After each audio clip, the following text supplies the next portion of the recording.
नमस्कार, आपण बघत आहात एनसीएस न्यूज। आज आपल्यासोबत चे प्रवक्ता आरिफ हुसैनी आहेत। सर, सर्वप्रथम आपलं एनसीएस न्यूज चॅनलमध्ये खूप खूप स्वागत आहे। आपका बहुत बहुत शुक्रिया। सर, लोकसभा निवडणुकीमध्ये इम्तियाज जलील यांचा पराभव झालेला आहे, तर आपली पहिली प्रतिक्रिया काय आहे सर? देखिए, ये बड़े अफसोस के साथ और बड़े ही दुख के साथ कहना पड़ रहा है कि इम्तियाज़ जलील साहब के हक़ में कामयाब हुए जैसा फ़ैसला नहीं आया। क्यों तो बेहतरीन परफॉर्मेंस देने के बाद, बेहतरीन लोगों के काम करने के बाद में भी लोगों का जनमत साथ में उतना नहीं आया जितनी हम अपेक्षा कर रहे थे। और लोगों ने अपना मत, लोगों ने इस बार वोट का इस्तेमाल शिंदे गढ़ की तरफ यानी कि संदीपान भुमरे साहब की तरफ किया है। तो मैं संदीपान भुमरे साहब को बहुत बहुत मुबारकबाद देता हूँ और उम्मीद रखता हूँ कि ये शहर के डेवलपमेंट, ज़िले के डेवलपमेंट की तरफ वो पूरा अपना वक्त देंगे और ज़िले को डेवलप करने की पूरी कोशिश करेंगे। सर, या निवडणुकीमध्ये कुठेतरी कमी पडले आहे असे आपणास वाटते का? नहीं, देखिए, एमआईएम का जो संगठन है, एमआईएम के जो पदाधिकारी है, एमआईएम के जो कारपोरेटर्स है, एमआईएम के जितने लोग हैं, सब ने अंतक जद्दोजहद की, सब ने पूरा काम किया, सब ने पूरी मेहनतें की। कम पड़ने का सवाल कहीं भी नहीं आया। लेकिन जिन जिन वर्गों से और जो समाजों से हमको वोट आना चाहिए था, वो उतनी तादाद में नहीं आया जिसकी हम अपेक्षा और आशा लगाए बैठे थे। सर, इम्तियाज जलील यांचा पराभव का व कसा झाला, काय सांगाल? देखिए, इस बारे में मैं तो ये बात कहूँगा तो अपने होते हैं, बाकी सब सपने होते हैं। क्यों तो देखिए, जो आशा और जो उम्मीद है इम्तियाज़ जलील साहब की, एमआईएम पार्टी की और हमारी, जिन समाजों से और जिन वर्गों से और जिन लोगों से जुड़ी हुई थी, वो उतने प्रामाणिकपने पर, वो विश्वास पे नहीं उतरे। मैं ख़ास तौर से कहूँगा कि 1 साल 1.5 साल का एकदम अहम टाइम इम्तियाज़ जलील साहब ने आदर्श बैंक घोटाले के पीड़ितों को, मजलूमों को इंसाफ दिलाने के लिए जो उठाया था, जो उनके पीछे जद्दोजहद दिन रात की ताकि उनको उनका हक़ मिल जाए, उनका इंसाफ मिल जाए।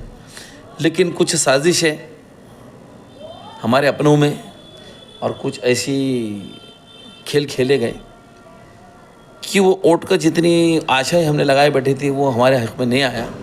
जैसा बार बार हमारे खासदार साहब ने भी कहा है कि मुझे तो ऐसा लगा कि ये मेरी एक तरफ़ा मोहब्बत थी।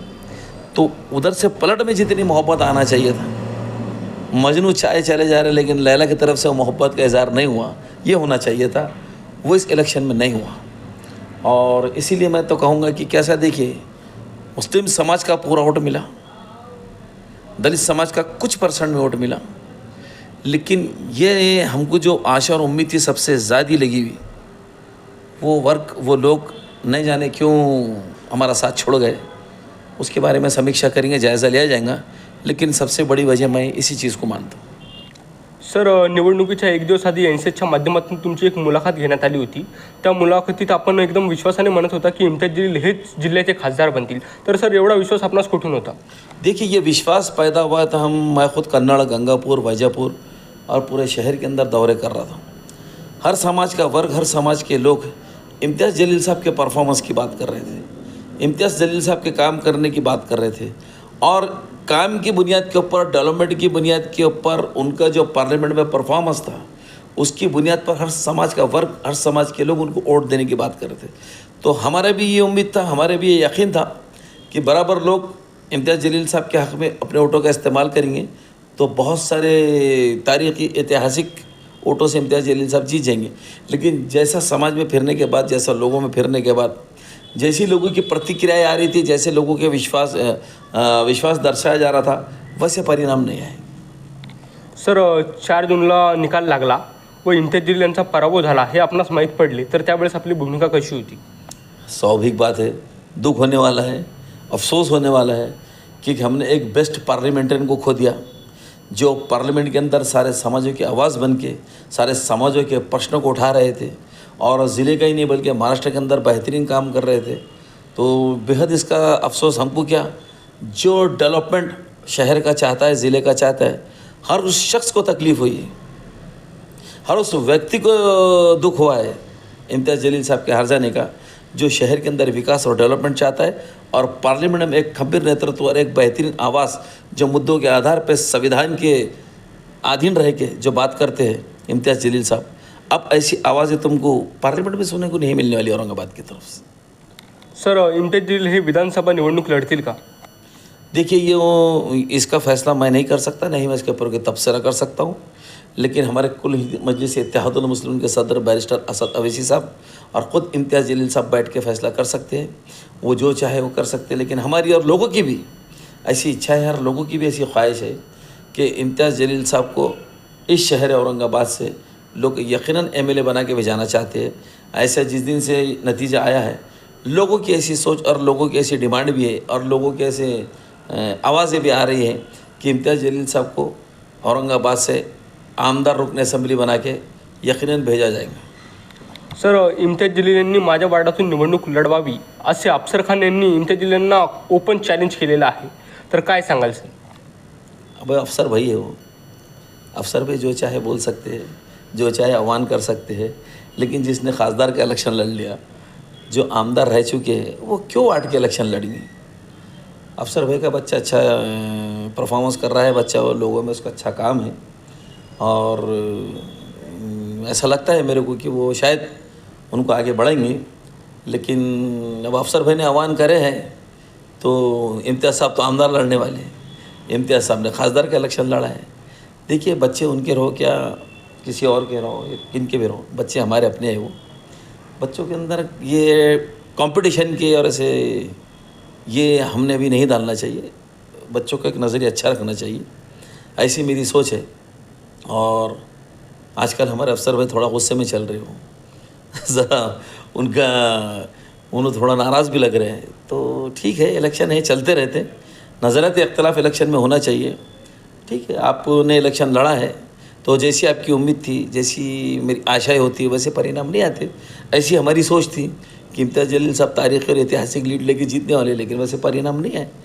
तो लोग जो फैसला करते हैं, जनमत का जो फैसला होता है, वो हमको मानना पड़ता है और वो हमको मानना भी चाहिए। ऐसी मेरी एक गुजारिश है कि देखिए, आलोचना कितनी भी करो, लेकिन सभ्यता उसमें से दिखनी चाहिए। संस्कृति हमारी क्या है उसमें मालूम होनी चाहिए। तहज़ीब व तमद्दुन का उसके अंदर मुज़ाहरा होना चाहिए। ठीक है, बहुत सारी कमियां मेरे में हो सकती, बहुत सारी कमियां आप में हो सकती, लेकिन शब्दों का अगर उसके अंदर अल्फाजों का इस्तेमाल अगर अच्छा हो जाए तो और हमारी बात में निखर आएंगे, लोग हमारी बात पर एतमाद करेंगे, लोग और हमारे साथ में आएंगे। लेकिन ये इलेक्शन के अंदर ये सारे फैसले जनमत करती है, जनता करती है इसके फैसले। मैं अगर आपको आवाज़ दूंगा कि आप आओ मेरे पास खड़े रहो, तो मेरे बोलने से क्या लोग थोड़ी आपको वोट दे देने वाले या मैं वोट दे देने वाले, ये लोग फैसला करते हैं इसका।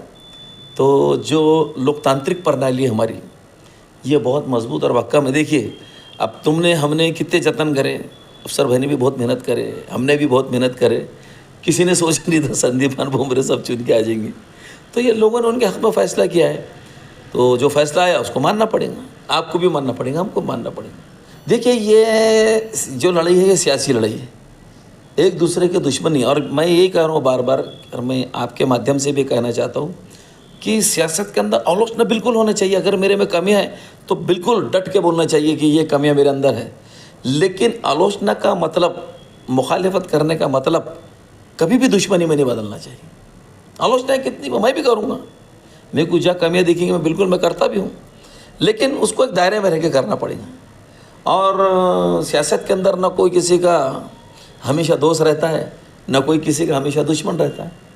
तो ये चीज़ के ऊपर हमको अमल करना पड़ेगा। और शहर का देखो, आखिर अव्वल हमको इसी शहर में रहना है, आखिर अव्वल ये शहर हमारा है।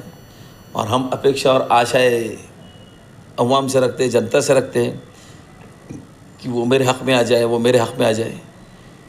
तो जब हम ऐसी आशा और उम्मीदें रखते हैं कि लोग हमारे हक़ में आ जाए और हमको चाहने लग जाए, तो लोग भी आपसे बहुत सारी उम्मीदें रखते हैं।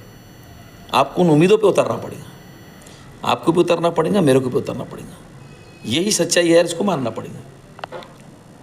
सर, विधानसभा निवडणुकीमध्ये MM कशा प्रकारे काम करेल? देखिए, MIM जिस दिन से इम्तियाज़ जलील साहब का रिजल्ट निकला, उसके दूसरे दिन से MIM पार्टी मैदान अमल में काम करने को उतरी हुई। तंजीम और तहरीक कभी ख़त्म नहीं होती। ठीक है, इलेक्शन आएंगे, इलेक्शन जाएंगे, इलेक्शन जीतेंगे, इलेक्शन हार जाएंगे। अरे एक इलेक्शन के हार जाने से ऐसा थोड़ी है कि MIM पूरा अपना असर उसको खो दी। इम्तियाज़ जलील साहब का जोश वही है काम करने का, इम्तियाज़ जलील साहब का जज्बा वही है, इम्तियाज़ जलील साहब का लोगों के शहर को डेवलप करने का नज़रिया वही है। और उन्हीं के नेतृत्व के अंदर हम सब लोग काम करने वाले हैं। तो पूरे जोश और जज्बे के साथ असेंबली के अंदर उतरेंगे और पूरे ज़िले के अंदर चौंकाने वाले नतीजे असेंबली के अंदर एमआईएम पार्टी देंगी। अपेक्षा तो मेरी 3 की कि 3 एमएलए तो यकीनन जीतेंगे, लेकिन लड़ेंगे तो हम देखेंगे। हमारे सदर मोहतरम जनाब इम्तियाज़ जलील साहब जो महाराष्ट्र के प्रदेश अध्यक्ष, वो कहाँ कहाँ लड़ाते हैं और कितने सीटों पे लड़ाते हैं। लेकिन औरंगाबाद ज़िले में 3 हमारी ए ग्रेड की सीटें हैं जिसको हम बिल्कुल जीत सकते हैं और जिसको जीतेंगे। उसके लिए उम्मीदवार भी तय है, उसके लिए काम भी तय है, पूरा प्रोग्राम भी हमारे पास, डिज़ाइन भी पूरा तैयार है। सर ते 3 उमेदवार कोण आहे सांगता येईल का? नहीं, ये मैं कैसा बता सकता हूँ अभी। ये हमारे प्रदेश अध्यक्ष और हमारे वरिष्ठ नेता बैठ के तय करेंगे कि उम्मीदवार कौन होगा। लेकिन इतना बताऊंगा कि जो 3 मतदार संघ की मैं बात कर रहा हूँ, जो अभी हमको जो वोट मिला है, जिस परसेंटेज में वोट मिला है, ये परसेंटेज का वोट आ जाए तो 3 आमदार बिल्कुल जीत रहे हैं। सर विधानसभा निवडणुकीमध्ये एमआयएम कुठे कमी तर पडणार नाही ना? मैं कह रहा हूँ कि इस इलेक्शन अंदर खास करके विशेष करके मुस्लिम समाज ने पूरा मतदान पूरे अपने वोट इम्तियाज़ जलील साहब के हक़ में दिया है। 95 से 98% वोट मेरे नज़र में इम्तियाज़ जलील साहब के हक़ में आया है। क्यों तो अभी जो परिणाम जो आया और जैसे ही वर्तमान पत्रों के अंदर कन्नड़ के, गंगापुर के, इसके जो रेशो आ रहा है वोट का, जो शहर का रेशो आ रहा है और बूथ वाइज जो कैलकुलेशन आ रहा है, तो मुस्लिम समाज का वोट 3.25 से 3,30,000 इम्तियाज़ जलील साहब के हक़ में पूरे समाज ने वोट दिया है। मैं 1000 बार सलाम करता हूँ इस इत्तेहाद के ऊपर, कौम के इत्तेहाद को, कि जिसने सियासी इत्तेहाद को दिखाया। और यही सियासी इत्तेहाद अगर असेंबली में एक बार पूरी ताकत से दिख गया, और मेरे को जिसका यकीन है कि वो दिखने वाला है और इससे सर चढ़ के बोलने वाला है, तो इस शहर औरंगाबाद से, ज़िले से आप नए 3 आमदार देखेंगे। सर औरंगाबाद जिल्ह्यातून 3 आमदार हे एमआयएमचे असतील असं आपलं म्हणणं आहे। हाँ बिल्कुल बिल्कुल, मेरा ऐसा बोलना है कि जो मैं वोटों का रेशो परसेंटेज देख रहा हूँ, जिस तादाद में भरघोस मत मिला है, जो बिल्कुल एक तरफा वोटिंग मिली है इम्तियाज़ जलील साहब को, ख़ास तौर से सेंट्रल में, मध्य में और गंगापुर कंस्टिट्यूंसी के अंदर से भी जैसे बहुत अच्छे परिणाम हमको आ रहे हैं। तो ऐसे 3-4 मतदार संघ हैं जिसमें से हम ज़िले के 6 आमदारों में से 3 मैं ऐसा कह रहा हूँ कि बिल्कुल जीतने जा रही है मैम। सर लोकसभा निवडणुकीच्या वेळेस आपणास एवढा विश्वास होता आणि आता एवढा विश्वास आहे, तर हा विश्वास कुठेतरी तुटेल असं वाटतं का? वो विश्वास मेरा जिस तरीके से हर समाज के लोग हमको आश्वासन दिला रहे थे उस पर किया था मैंने। लेकिन ये जो मैं विश्वास से कह रहा हूँ, ये मैं वोटिंग परसेंटेज देख के कह रहा हूँ कि उतना ही वोटिंग का परसेंटेज असेंबली में अगर मिल गया हमारे समाज का, मुस्लिम समाज का, और जो समाज दे सकते हैं उनका, सबका मिल के, तो 3 आमदार आप देख लेंगे असेंबली में पहुंच जाएंगे, यही वोटों के रेशो के ऊपर। सर एनसीएसच्या माध्यमातून आपण जिल्ह्यातील नागरिकांना काय आवाहन कराल? देखिए, अब हमारा तो कहना ये है कि एमआईएम पार्टी ने, मजलिस इत्तेहादुल मुस्लिमीन ने, खासदार इम्तियाज़ जलील साहब ने पूरे प्रामाणिकपने से और ईमानदारी से आपका काम किया। उसके बावजूद भी बड़े दुर्दैवी की बात है और बड़े अफसोस की बात है कि वो फैसला हमारे हक़ में नहीं आया जिसके हम हकदार थे और जिसकी हम आशा लगाए बैठे थे। अब संदीपान भुमरे साहब के हक़ में अपने मतों का इस्तेमाल किया है, संदीपान भुमरे साहब चुन के आए हैं, तो उनसे मेरी बड़ी आशा है और बड़ी उम्मीद है। और ये हमारी ऐसी गुजारिश भी है कि सबसे पहले क्यों तो शिंदे साहब आज मुख्यमंत्री है, इन्हों पालक मंत्री भी हमारे, और प्लस अभी जो है तो आप मेंबर ऑफ पार्लियामेंट बन चुके हैं। तो ये जो योजना है समंतर जल वाहिनी की, इसको जल्दी कीजिए। लोगों को पानी की बहुत तकलीफ़ है शहर के अंदर, और शहर के लोगों को हम पानी के लिए प्यासा नहीं रख सकते, और इसके अंदर अगर देरी हो जाएंगी तो एमआईएम पार्टी को फिर जो डेमोक्रेटिक तरीक़ा है, जो लोकशाही मार्ग है, उसका इस्तेमाल करते लोगों को पानी के लिए हमको लड़ना और जूझना पड़ेगा। हो सकता है हमको सड़कों पर उतरना पड़ेगा, तो हम उसके लिए भी तैयार है। लेकिन अभी उसके अंदर जल्दबाजी होंगी, क्यों तो अभी उन्होंने आए हैं, क्यों तो बड़ी स्पीड से इम्तियाज़ जलील साहब इसकी ये काम को हाथ में लिए हुए थे पानी की, और अब ये काम अगर संदीपान भुमरे साहब ने हाथ में लेकर और जल्दी से जल्द अगर शहर को पानी से मुक्ति दिलाए तो ये इनके हक़ में बहुत अच्छा रहेगा और जनता के लिए बहुत अच्छा रहेगा। हे होते एमआयएमचे प्रवक्ता आरिफ हुसैनी, यांच्याशी आपण विविध विषयांवर चर्चा केलेली आहे। कॅमेरामॅन आदित्य लाटेसोबत मी आदर्श लाटे, आपण बघत आहात एनसीएस न्यूज।